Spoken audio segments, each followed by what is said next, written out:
on beautiful people at these times. Beautiful People, brought to you by CNBC TV 18 Highlight and in.com.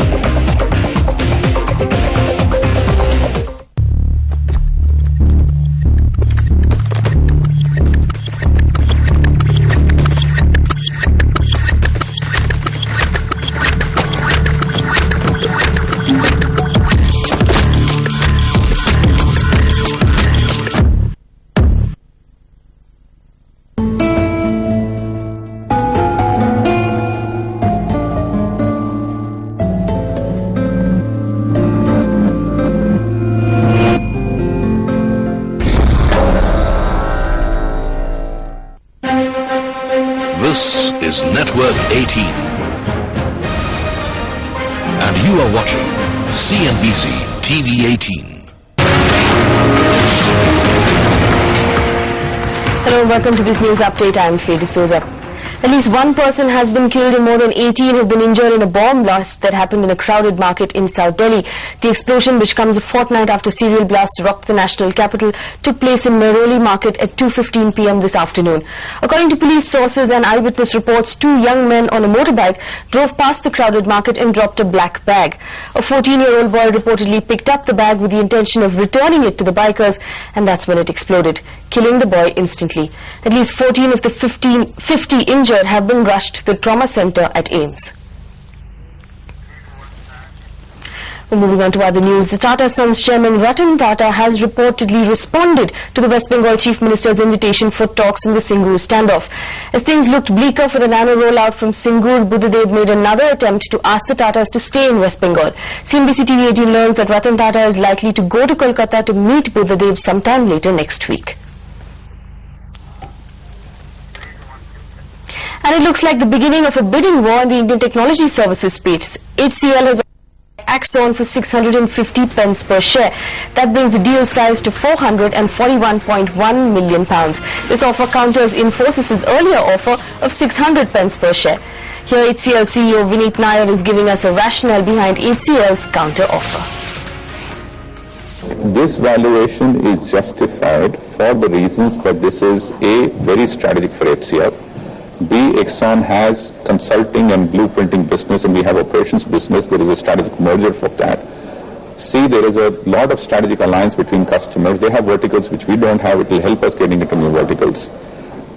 D, it has significant amount of value for HCL in terms of we have the HCP global partnership which they don't, and therefore merging will help us win new businesses.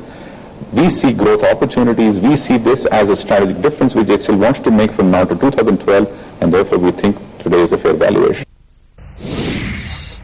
And meanwhile, in international news, the New York Times has reported that Wachovia has become preliminary talks with Citigroup about a potential merger.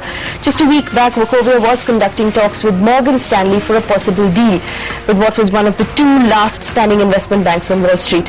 This news comes within 24 hours of the government's orchestrated sale of Washington Mutual's assets to JP Morgan. That's all in this news update. Keep watching CNBC TV 18 for more news.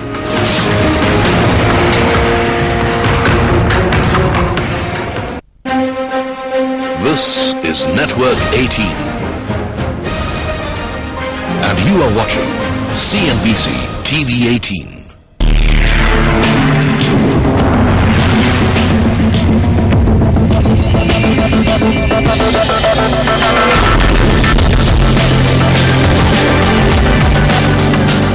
Hello and welcome to War of Words, the program where leading people come together to discuss the big issue of the day, giving you, the people of India, a chance to decide who's right and who's wrong. And today we ask, are Indian Christians under threat, or is the church guilty of arrogance to the Hindu faith? With me from the BJP Rajya Sabha MP Balbir Punj, from the Congress Party Rajya Sabha MP and National Spokesperson Abhishek Singhvi, from the Catholic Church, the spokesperson of the Delhi Catholic Archdiocese, Father Dominic Emmanuel, and also with us, one of the country's best-known lyricists and poets, the much-loved Javed Akhtar, and joining us on OB, the country's premier constitutional lawyer, Fali Nariman, and the leader of the Biju Janata Dal in the Rajya Sabha, BJ Panda. And so to the subject that we are discussing today, are Indian Christians under threat, or is the Christian church guilty of arrogance to the Hindu faith? Mr. Punj, I put it to you, that it's your Sangh Parivar members who are attacking churches in Karnataka and destroying them. It's your Karnataka police that's guilty of attacking nuns in churches. Has the time come for the BJP to hang its head in shame? I don't think even the worst critics of Karnataka government have made this allegation that the Karnataka police is attacking the churches, which you have made just now. The church itself has gone on record to say that in fact policemen have attacked nuns in churches, and Mr. Sri Kumar, the DGP of Karnataka, has accepted it on camera. And the chairperson of Women's Commission, and it was on camera where the nuns and had shown the president of Human Rights Commission, and the nuns had to open their habit shamefully or shamelessly in front of the camera to show how they were beaten, and they were black and blue. All right, let's come back to my I don't question. know. Should you therefore hang your head in shame? No, one thing you must understand. Christians are not above law in this country. And if the Christians in Karnataka had broken the law would have dealt with them the way it should. And number two, let me tell you, if there are people who are guilty of any crime, either in Karnataka or in Odisha, it is for the law to take course, and I am sure the police will take action against the guilty. Now what about my question? Your Sangh Parivar members, the Bajrang Dal in particular, are attacking churches. Your police in Karnataka are physically assaulting nuns. Has the time come for the BJP to hang its head in shame? I will not pass a judgment here. It is for the police and for the court to find out. It is the job of the state government to bring the guilty to book, and I am sure both the government in Karnataka and in Odisha will bring the guilty to book in this case also. Jai Panda, in Kandhamal, the killings have continued for over a month. By your own state government's count, over 3,000 Christian houses, over 140 Christian churches have been destroyed, and the killings still continue, the violence still continues. Can you accept that Naveen Patnaik has failed to protect the Christian community? Well, in fact, in recent weeks, the violence has come down. There are now only sporadic incidents as opposed to the serious problems that we had about a month ago. Now, I put it to you that we have several thousand square kilometers of dense forest, and it is not physically possible to police every square inch proactively. Now, while the violence has come down, we condemn the violence, and you must recognize that there are fundamental problems that precede this religious confrontation that has now taken place. There have been ethnic disputes in that district going back many decades, and this latest violence is only a new manifestation of that. So there are fundamental problems that we need to tackle, and the state government is doing everything that's possible to contain it. Let me put it like this, Jai Panda. Are you saying that Orissa is too big and the ethnic situation is too complicated for Naveen Patnaik to handle? Is that the excuse you're giving me? Not at all. I'm not giving any excuses. The problem is limited to this one district now in Kandhamal, and in instances where you have fundamental problems between various communities, we need help in terms of infrastructure. We have been asking, and we have not been getting adequate support from the center in terms of helicopters, in terms of extra CRPF companies. That's your and you must recognize that the violence has actually covered various communities. Let me cut you off there. That's your excuse. Maybe it's your explanation. Let me bring in the father. You've heard someone from the BJP, father. You've heard someone from the Biju Janata Dal. Are you reassured by what they're saying? Or does the Christian community in Orissa and Karnataka remain scared, fearful for their own lives? And not just in Orissa and Karnataka. The fear in the Christian community is spreading all over India, because this violence is actually spreading. Yesterday there was an attack in Tamil Nadu. The day before yesterday there were 3 attacks in Kerala. There have been attacks in Madhya Pradesh. There have been attacks. Nuns, missionaries of charity, were pulled out of the train in Durg in Chhattisgarh, saying that they were smuggling orphan children. So are you saying that this is becoming an all-India phenomenon, that all over the country the Christian community is under attack? Absolutely. But Karan, I would ask you to come back to Odisha, because the gentleman is from there, and I would like to ask him that why his government allowed a man like Parveen Togadia to go into the troubled area while they stopped the state home minister of the country. Is this the way you are trying to control, by sending Parveen Togadia there? And let me add to that, Jai Panda, the fact that when in fact Swami Lakshmananda died, your government permitted Parveen Togadia to take his body on a procession through 150 kilometers, knowing that this would ignite and inflame communal passion. Why did you permit these things to happen? As a matter of fact, I have heard their Home Minister, Odisha's Home Minister, talking. He could very well be from Bajrang Dal, the way he was talking on the TV. Go ahead, your chance to answer, Jai Panda. Karan, in hindsight, everything looks 2020 and it's easy to second guess. But at that time, the consideration was that the Swami and his companions and the entire ashram had been massacred, and he belonged to the same organization as Mr. Togadia. And if you did not allow the members of their own organization to conduct their funeral, the apprehension at that time was that there would have been far worse violence. Okay. And perhaps it was a misjudgment, perhaps it was... hang on, he's just accepted something. He's just accepted. Now I'm going to interrupt you. You've just said something very important. You said perhaps it was a misjudgment. Well, what I said is, at that time the apprehension was that if you do not allow the members of the organization which had been massacred to conduct the funeral, then there was apprehension of far worse violence. But what is important is the steps that the state government has taken since then. It has cracked down hard on every side. I want to cut you off because you said something important. I want to go to Mr. Nariman. Mr. Nariman, you've just heard Jai Panda admit that perhaps the decision to allow a funeral procession which inflamed communal passion was a misjudgment. In those circumstances, was the central government right in sending advisories to Orissa and Karnataka, or is that an instance of constitutional high-handedness? No, I'm sorry, but to listening to all this, I feel very depressed. As an Indian and as a proud Indian, I don't think there are Christians, Hindus, Parsis. There are only Indians in our country. And therefore, violence on anyone, whether Hindu, Christian, Parsi, anybody, is to be deplored and prevented. And it is the centre's duty.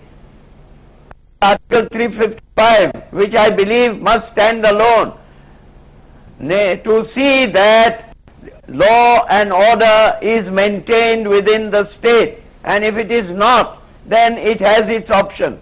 Can I interrupt? In fact, Can I interrupt? Are you therefore saying that the advisories or the warnings sent to Karnataka and Orissa were perfectly in order? Yes, they were perfectly in order in my opinion, and I would respectfully suggest that we should now give powers to the governors to look after the interests of the minorities, because I'm afraid in the majority community and the majority government in the state does not think it its duty to look after the minorities. I think the governor must now play an active role. Abhishek Singhvi, the charge against the Congress is that in fact you issue your advisories selectively.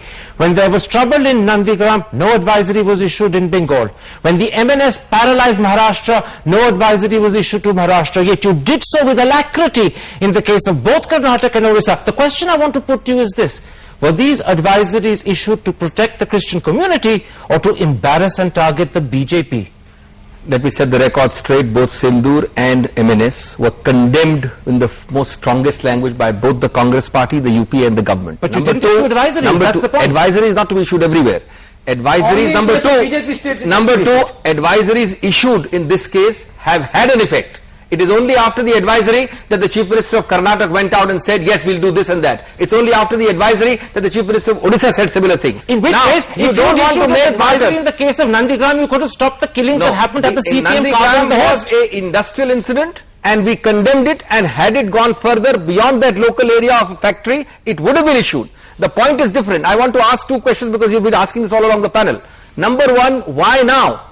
Is it not strange that in the last 3 or 4 months, 6 months, particularly in states Odisha, Karnataka, Chhattisgarh, Madhya Pradesh and partly Rajasthan. And why now and why this? Number two, this whole issue, my friend here says, according to law, did he tell you that Madhya Pradesh, for example, has had an anti-conversion law for 30 years?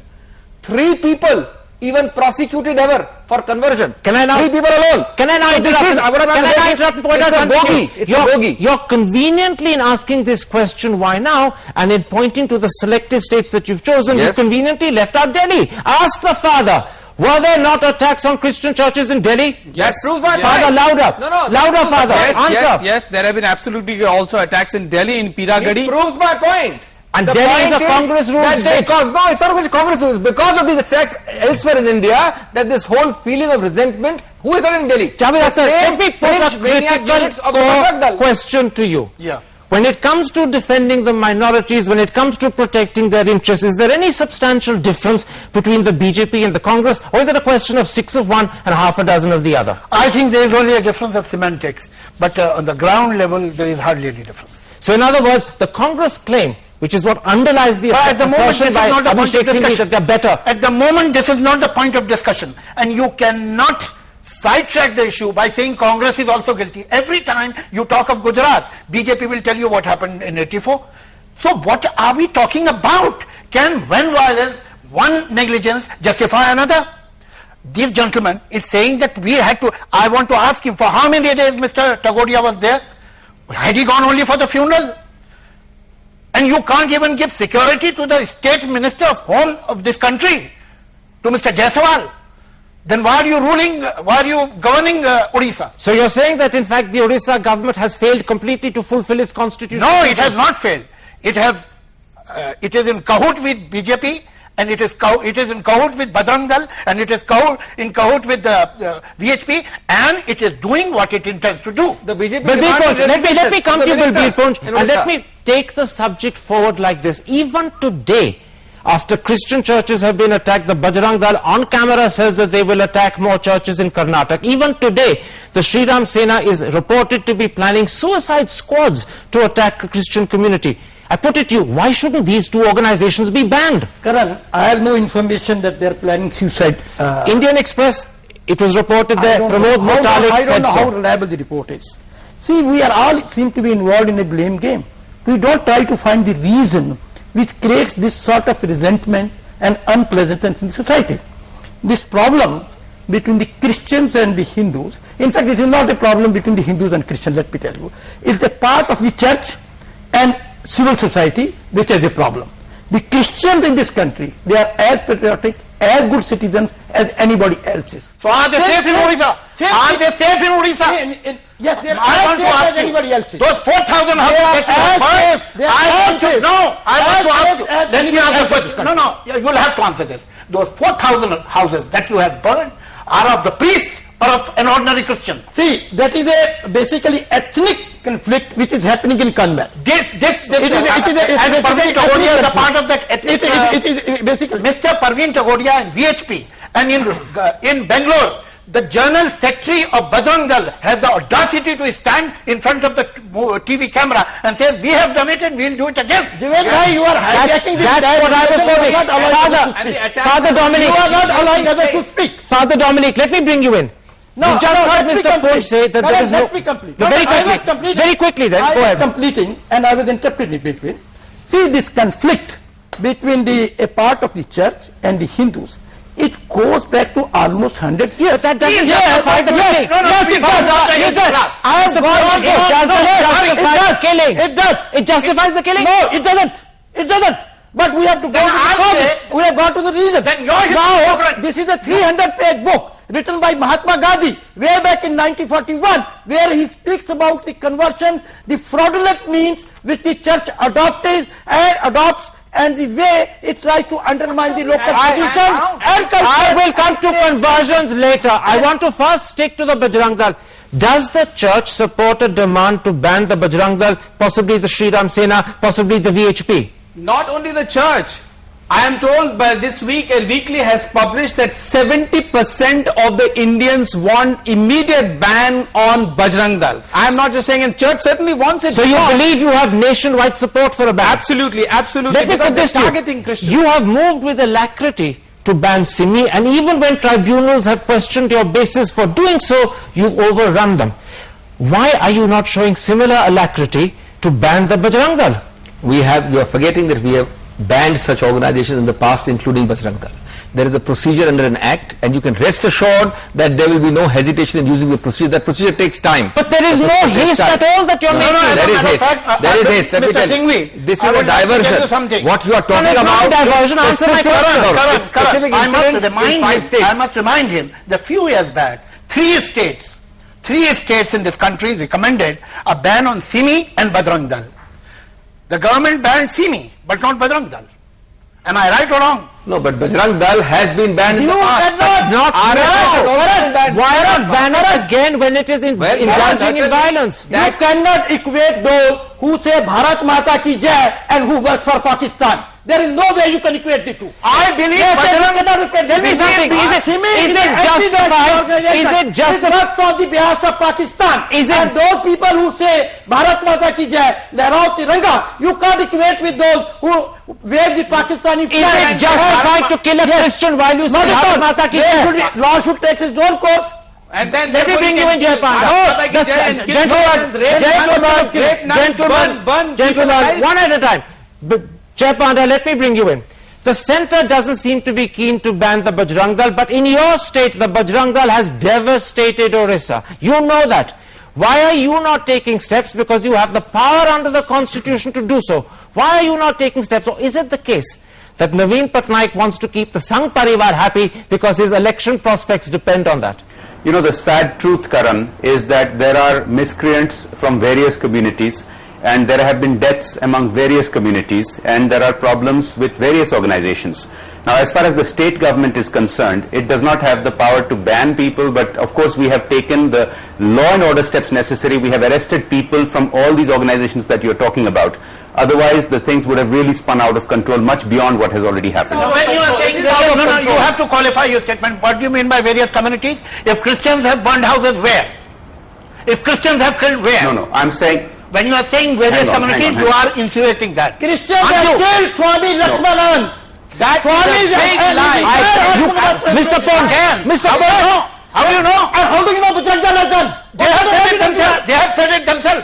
No, they have not said it. They have. Yes. And Christians You are lying. Christian groups have been claiming. Nobody has said. Yes, Mr. Pond, for the record, I must tell you that the Maoists have claimed twice responsibility for killing Swami What Lakshmanan. happened to the killers of Lakshmanan? This is a typical Maoist community. This is a typical propaganda of the church.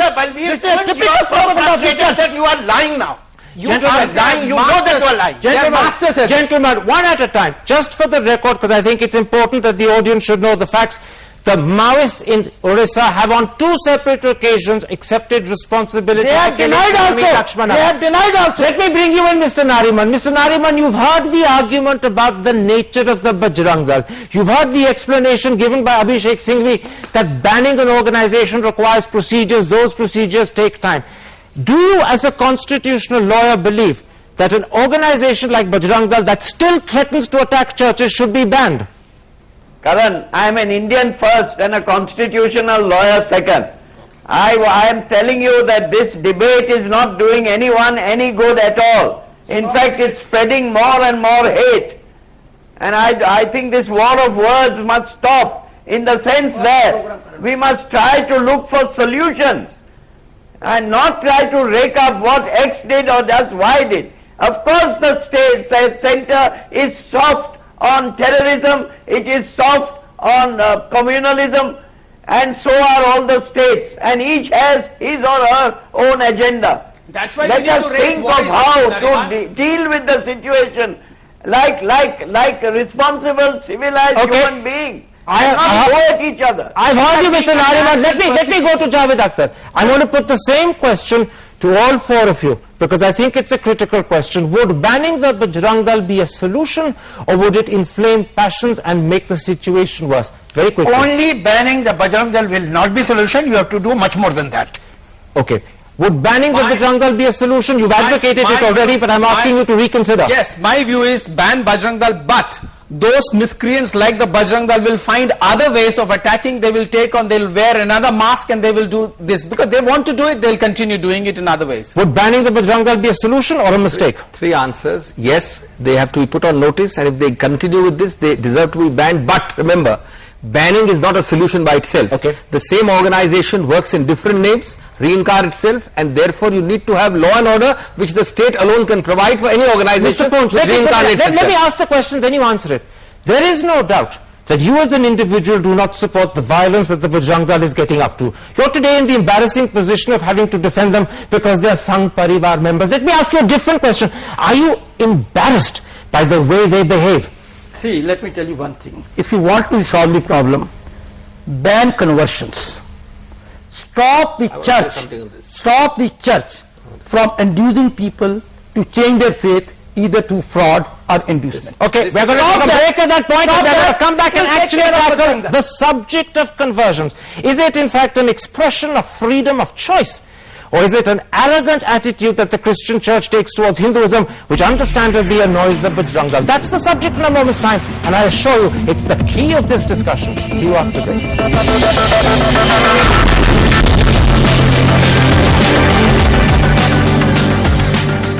Compaq has service points in Kanpur, Nagpur, Kolhapur, Sholapur, Gurdaspur, Secunderabad, Hyderabad, Aurangabad, Ghaziabad, Faridabad. अब 700 उंगलियां नहीं है मेरे पास.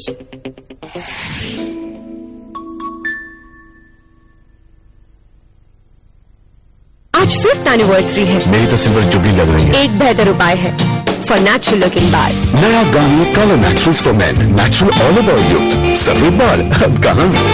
बाल लगे natural, रंग टिके ज्यादा. हैंडसम. नेचुरल नया Garnier colour naturals for main. अपना ख्याल रखना. Garnier. With technology comes convenience, fun and excitement, clarity. And with MTN or GSM mobile service, enjoy all India roaming, SMS, MMS, ringtone, caller tunes और बहुत कुछ. Advanced mobile service, लेकिन सबसे किफायती दामों पर. MTN है तो सही है.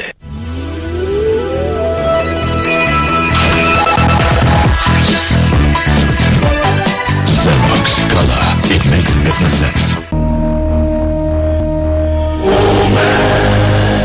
Omax. Turning dreams into reality.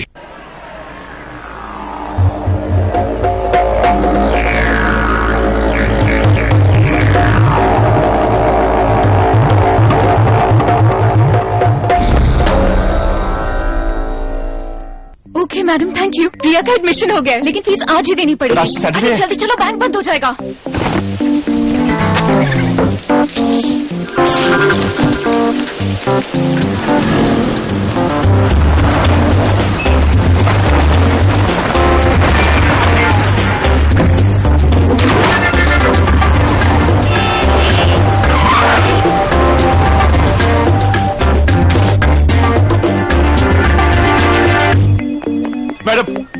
Madam मैं जानता हूं मैं लेट हूं, पर अगर आज मेरी बेटी की फीस नहीं भरी तो उसका एडमिशन. पहले पैसे लोगे या पानी?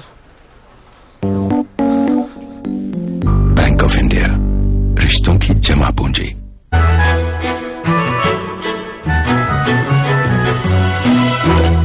Cosa sera del force mai fatto, spunta un fiore rosso. Cosa sera. Life inspires us to think ahead, which is why our insurance solutions are also one step ahead. Tata I8 Life, a new look at life.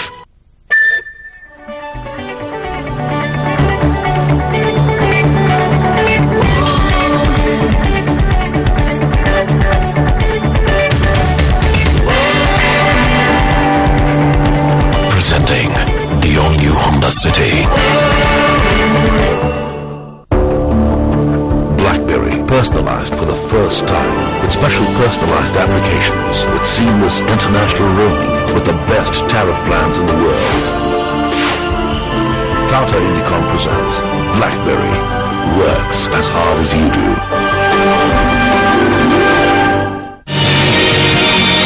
Our entertainment. Our memories. Our maps.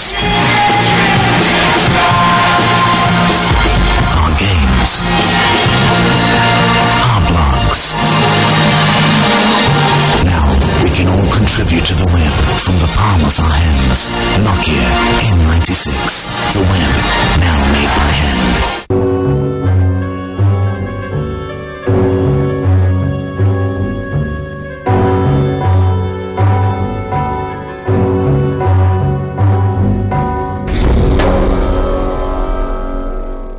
Participate in the Tata Crucible contest. What brand was created by Adi Dasla?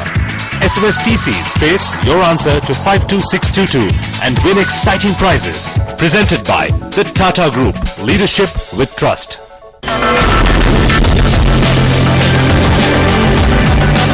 Welcome back to Water Words, and now we come to the subject that is perhaps the most controversial, certainly the most passionate: conversions. Are they a question of freedom of expression or an arrogant attitude towards the Hindu faith? Mr. Punj, let me start with you. Why are you so concerned about conversions? It's an individual's right. It's a decision between him and his God. Who are you or I or anyone else to interfere? Leave people free to choose their gods or change them when they want. I am entirely with you. Nobody needs to come between a person and his God. But unfortunately, the church doesn't believe it. And church, let me tell you, is a very imperialistic organization with headquarters in Vatican, with a budget running into billions of dollars, and they have one-time agenda to come between you and my God, between me and my God, intervene, and if they think, let me clarify something. Are you suggesting that they convert by force? You said nobody should come between me and my God. I entirely agree with you. When the church comes in between, then others have to intervene. Okay. And church let me bring you in, Father. Father, let me finish. The only essential irritation on conversions arises from the fact that people only convert because they believe that some faith is superior and better than another. Who gives the Christians the right to this arrogant attitude? I have two quick answers to that. First of all, I would like to tell him about an RSS worker in Odisha, Rakesh Pradhan, who was attending the shakhas for long and was attacking the churches and persecuting. But he suddenly found Jesus and he's been converted. The RSS is accusing him. You're sidestepping my question in the process. Why not? Secondly, the church has clear policy, and I will read this out to you. Father, don't read policy. Answer my question. What gives the church the right to arrogantly believe their faith is better than anyone else's? Absolutely not. Absolutely not. That's why the church quite clearly says that we do respect all religions. Pope John Paul II, when he came to Chennai in 1986... The argument of conversion, when it comes from the BJP and the RSS, etc., is mostly 95-99% a bogey. Why is it? One, they don't tell you that there are laws which prohibit in the normal law and special laws. Most states ruled by them have laws. In 30 years, they have never prosecuted, barring one or two stray incidents, anybody for forced conversion. Number two, they tend to ignore that the freedom to practice religion, what you call in the constitution, profess, propagate, preach. Equally, there is a freedom for the person who wants to convert. That freedom is ignored. I have to interrupt you. Abhishek Singhvi, I have to interrupt you, because just as you're pointing out that there is a false basis on which they make their claim, there is a lot of hypocrisy in the Congress. You attack... No, hang on, let me finish. You criticized Gujarat and Rajasthan for passing anti-conversion bills, and you did the same thing in Himachal in January 2007. And let me add, Himachal has 7,500 Christians, a percentage of population that is 0.12%. You tend to see everything in Congress and non-Congress terms, number one. And not making a partisan argument. Number two, I didn't say a word that we should have state anti-conversion laws or not. That's not the debate. I am saying that when he says there are forced conversions, in his state there are laws for 30 years on which not even two people have been convicted. Mr. Nariman, let me bring you in. The charge that is often made against the Christian church is that it uses its good work in schools, in hospitals, in leprosy missions to induce and entice conversions. Even if that is true, what is wrong with people converting out of gratitude? This question was debated in 1948-49 at great length, and the word propagate your religion was resisted for a long time. The word used was practice your religion, not propagate your religion. And the word propagate your religion was ultimately adopted. Now, if we want to do anything peacefully, please, I would suggest to all of them, be VHP, Bajrang Dal, the whole lot, introduce an amendment, if you like, in the Constitution, prohibiting people from propagating their religion and substitute instead practicing the religion. But so long as that amendment is not passed, please respect the Constitution. The charge is that what the Christian church is doing is to exploit the poverty and the illiteracy of Indians, to tempt them towards Christianity by doing good works for them. Is that a justified accusation, or is that actually mistaken? In some cases it is justified, in some cases it must not be justified. One. But the fact remains that if you see the census of this country, the census is not run by some church. The population of Christians in this country has reduced with time. From 91 to 2001, it has reduced. So where is the in fact, from 71 to 2001, it's come down. It has come down. That is precisely what are you one point talking that I about? wanted to ask him. Besides If the population of the Christians has come down from 2.8% to 2.33% in a country where 50% of people live below poverty line, and if we are alluring people with money, where are these 50% of the poor people whom we are alluring? And we are running 20,000 schools in this country. We are running 6,000 hospitals and orphanages. We are running equal number of social health services. If we were involved in converting, where are our numbers? Please. I'll answer that. I'll answer that. Father, you may be reducing in numbers nationwide between 71 and 2001. I concede that. But in Kandhamal, the district where the trouble has started in Orissa, the Christian population between 81 and 2001 has increased by 179%. Exactly, and this is why the trouble is there. Compared to a Hindu increase of 30% and a Muslim increase of 70%. Clearly in Kandhamal, conversions are happening. By the way, conversions, first of all, conversions are absolutely free in this country, and those people who have gone by... Can you please allow me to finish?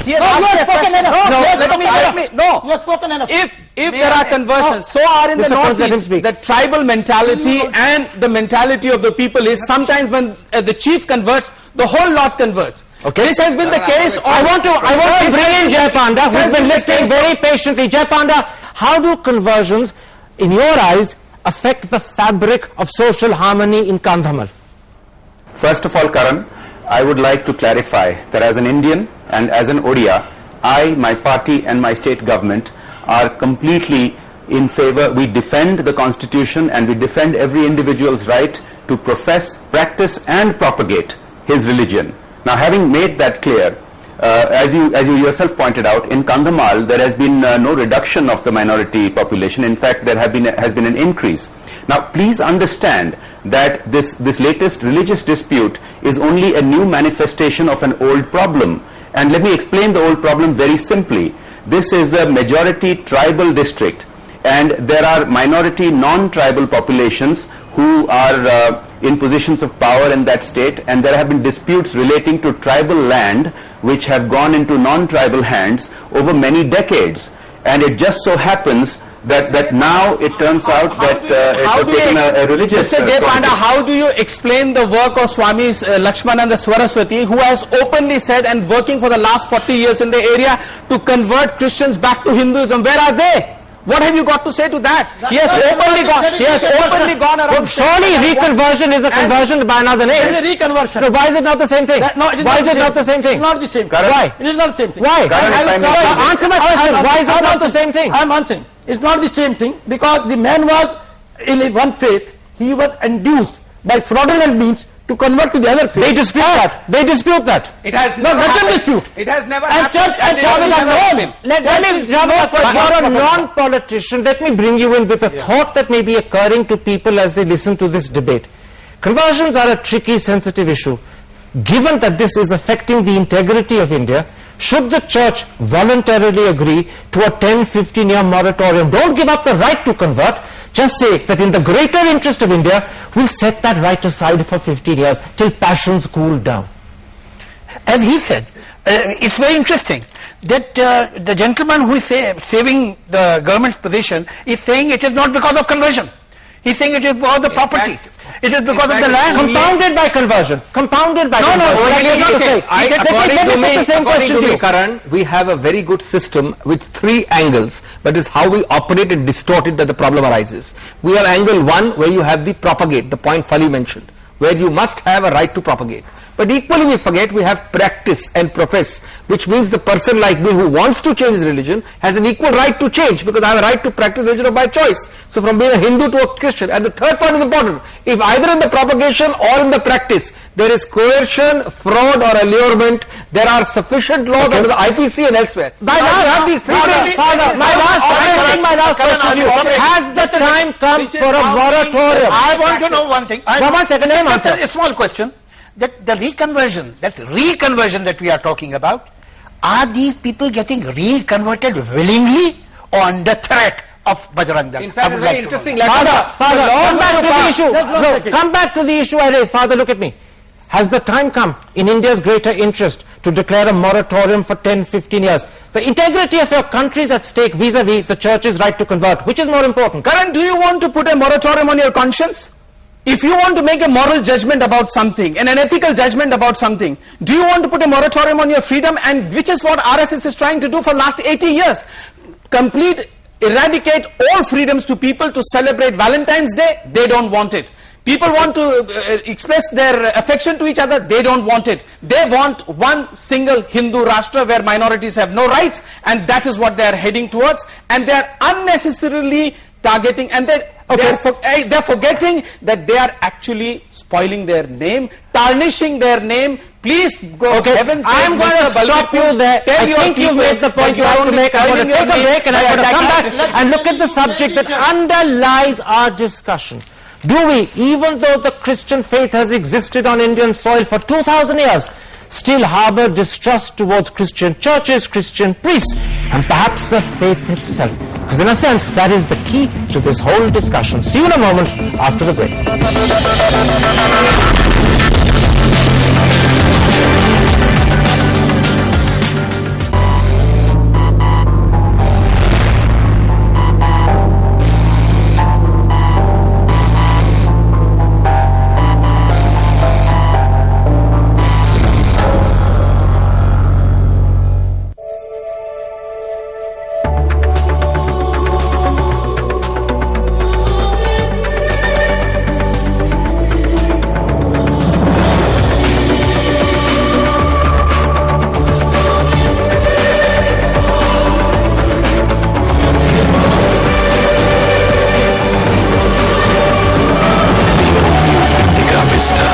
Changes everything.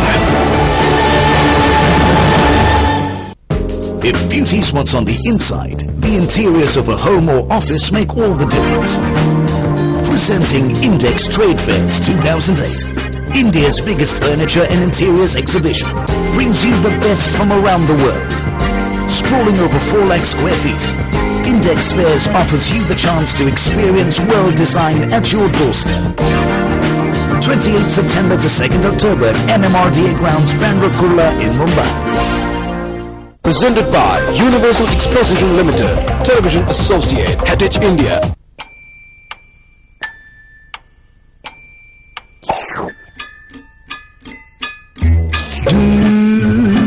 Delicious, yummy, yummy, भूख से पगला गए?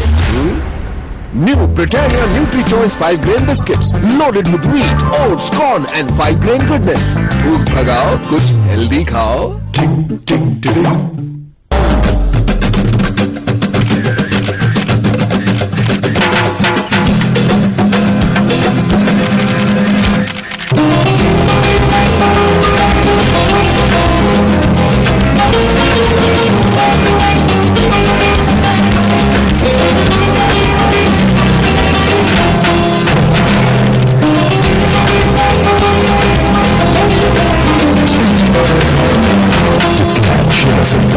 Watch tonight, Thursday at 11 only on CNBC. Combank has service points in Kanpur, Nagpur, Kolhapur, Sholapur, Gurdaspur, Secunderabad, Hyderabad, Aurangabad, Ghaziabad, Faridabad. अब 700 उंगलियां नहीं है मेरे पास.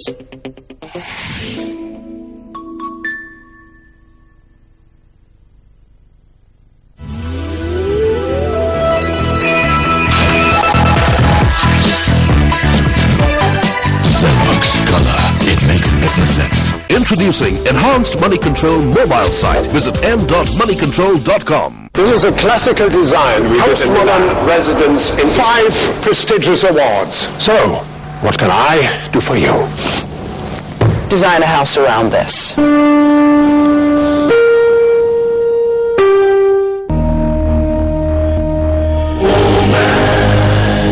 Omax. Turning dreams into reality.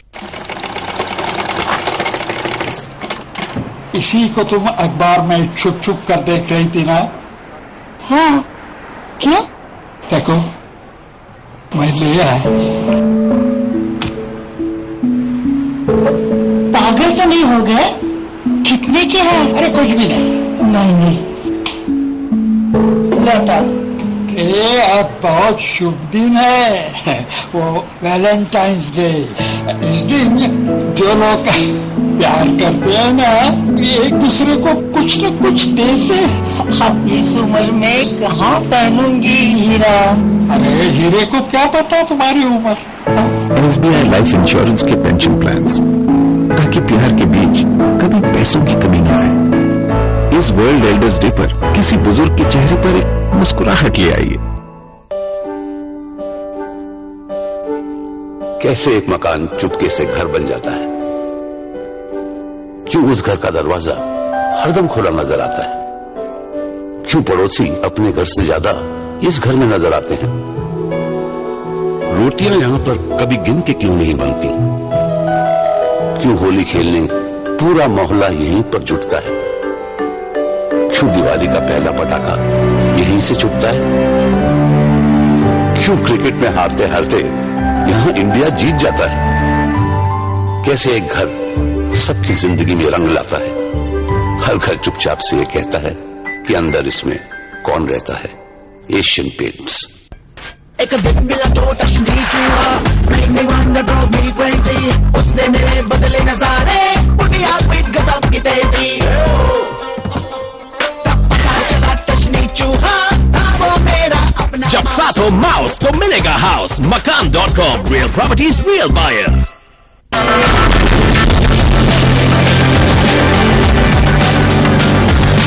Welcome back to War of Words, and now to the critical question. Even after 2,000 years on Indian soil, do Indians still harbor distrust towards the Christian faith? Mr. Pons, let me put it like this. Christians have given us schools, they've given us hospitals. We send our children to study in colleges in Christian countries. Do you still distrust Christian priests in the Christian Not faith? at all. No, I don't distrust the Christians at all. As I said, they are as good, as patriotic as any other citizen. It is only the Vatican's arm in India, that is church. That's the majority of the Christian church in India. That's the majority of the Christian church in India. Yes. 75% are from the Pope's If you faith. allow me to speak, only then I can speak. It is only the church which I distrust, and there have been new denomination of churches. Entire problem in Karnataka arose because of the activities of a new church called the New Life Church, which published a absolutely what you can say a defamatory material against Hindu God and deny any connection with it. If you look at their website, they deny connection with Satya. They might, but the fact is the booklet was published. Okay, it was circulated.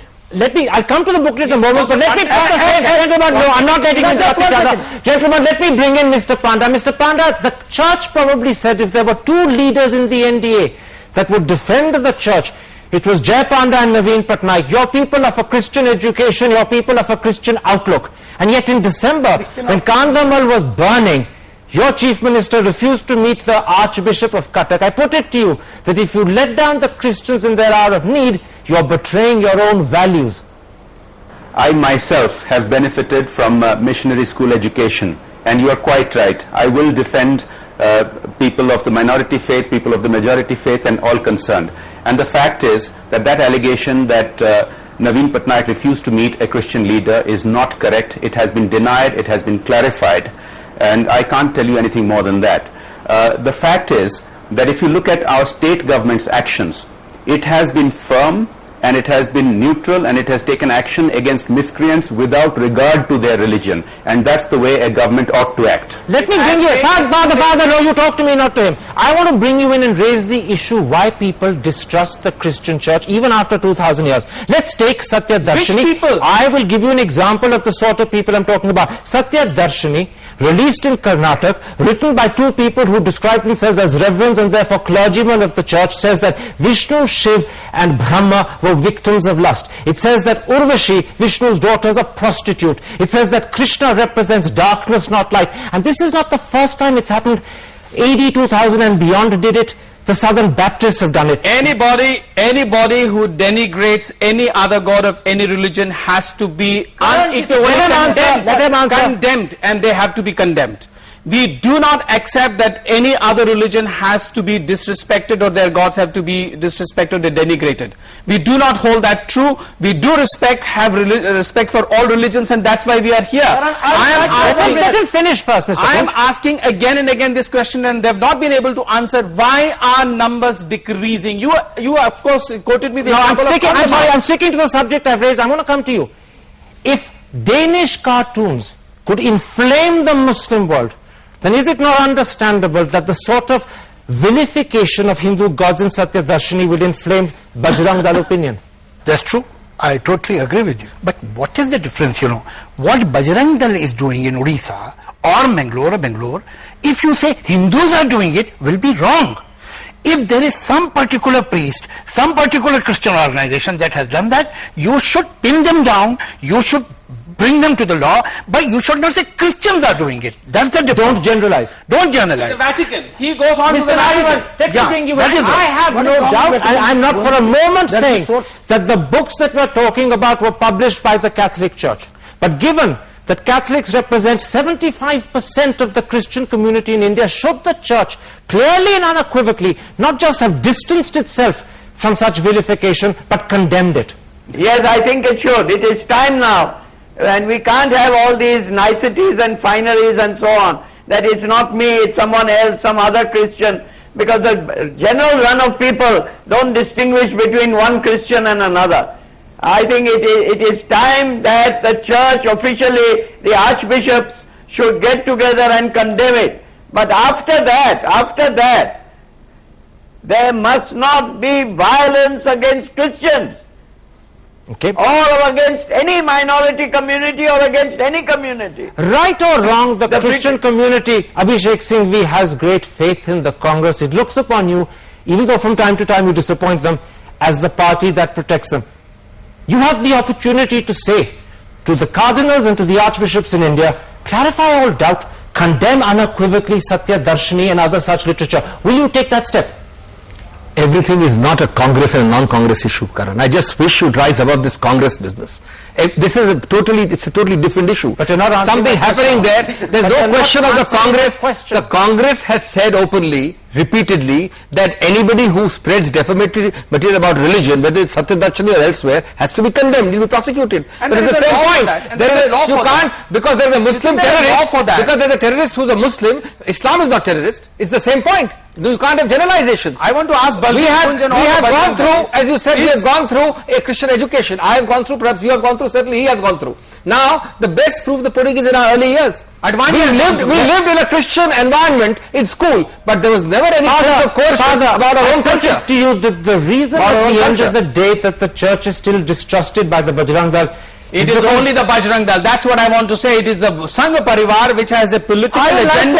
It has a political agenda, and that's why I would like to ask. I would like to say who are the 70% people who are saying they want a ban on Bajrang? Who are these? Who are these 70% of people? Not the Christians are just 2%. Just 1 second.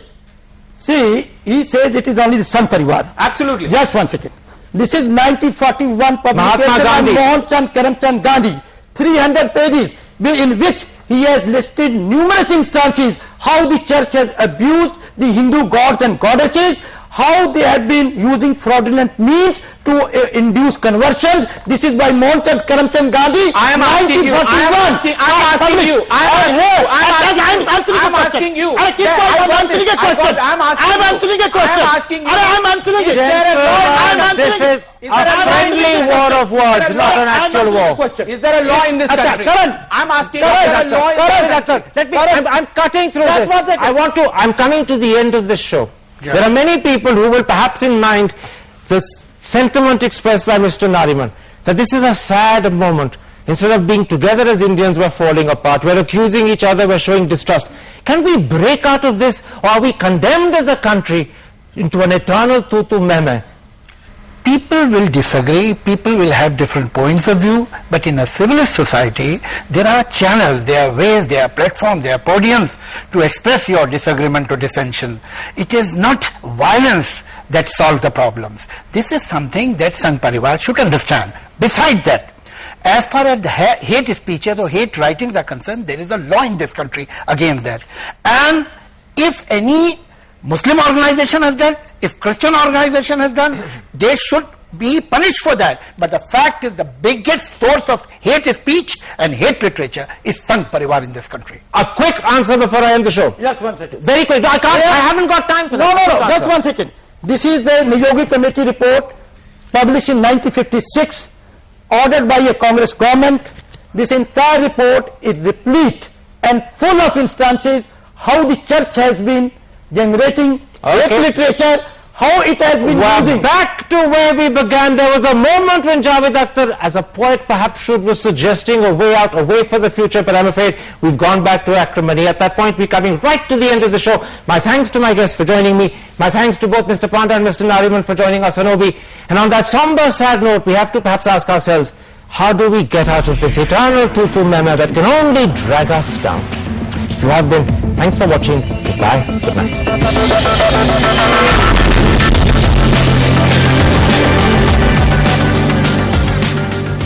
Combank has service points in Kanpur, Nagpur,